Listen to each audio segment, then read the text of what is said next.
সম্পূর্ণ বাংলাদেশি খাবার মক্কা মদিনায় গিয়ে যদি পাওয়া যায় তাহলে কিন্তু খুব ভালো লাগে। আসলে মক্কা বা মদিনা বা আরব কান্ট্রির খাবারগুলো বাঙালিরা খেতে পারে না, কারণ তাদের তরকারিতে ঝাল লবণ এগুলো ঠিকঠাক ভাবে হয় না।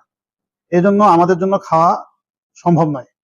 তাই আমরা চেষ্টা করছি যারা আমাদের সাথে হজ বা উমরা যাচ্ছে তাদের খাবারগুলো বাংলাদেশি খাবার, সম্পূর্ণ বাংলাদেশি খাবার দেওয়ার।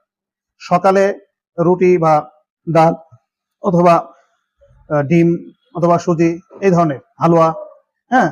এবং যারা দুপুরে গোশত অধিকাংশ দিন থাকে বা ওর সাথে কোনো সময় মাছ বা ডিম, বা রাত্রে গোশত থাকে, যে কোনো একবেলা গোশত থাকবে, মানে যে কয়দিন উমরা সফরে থাকবেন প্রতিদিনই আপনার গোশত থাকেই। তাই যা হজ বা উমরায় যেতে চাচ্ছেন তারা ইনশাল্লাহ স্ক্রিনে দেওয়া নাম্বারে যোগাযোগ করতে পারেন। ইনশাল্লাহ আপনাদের জন্য ভালো একটা ট্রাভেলস এর ব্যবস্থা করে দেবো, যেখান থেকে আপনি আরামের সাথে এই সফরটা করে আসতে পারেন। ধন্যবাদ। আসসালামু আলাইকুম।